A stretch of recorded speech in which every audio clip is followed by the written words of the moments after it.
ආමෝක චේතිය කියලා. එනම් මේ අපි බුදුරජාණන් වහන්සේට පස්වග දවසාන හමු ස්ථාන.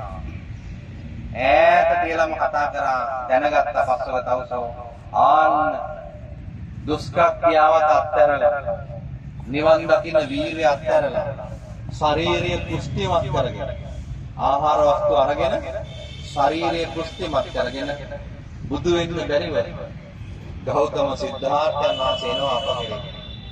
ඒ නිසා වැඩි ගණන් ගන්න එපා. ශාක්‍ය වංශයේ කෙනෙක් නිසා අපි ආසනයක් පිළිල කරමු. ඊට වඩා වැඩි සැලකලි කරන්න අවශ්‍ය නැහැ කියලා පස් දෙනා වහන්සේ. හැබැයි මේ පස් දෙනා හිටින පස් දෙනා හිතන විදිහේ පස් ආකාරයි. ඒ වුණාට පින්නතුනේ බුදුරජාණන් එන අතරමඟදී මුණ ගැහෙන උපක කියලා ආජීවය. උපක කියලා ආජීවයෙන් මුණ ගැහෙන බුදුරජාණන් වහන්සේ. බුදුරජාණන් වහන්සේගේ ඒ සංසුන් ඉරියව් දැකලා ඔබ වහන්සේ කවුද? ඔබ වහන්සේ කෙටි පිළිසඳරකින් පස්සේ තීරණය කරන උපත ආජීවකේ ඔබ වහන්සේ කවුද? අනන්ත ජින වේද.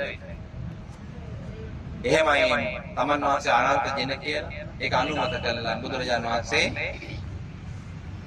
පිට වෙලා. ඇයි උපකට බණ කිව්වේ නැත්තේ?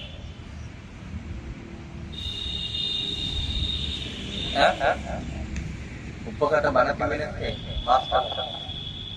උපකට බණ කිව්වේ නැත්තේ?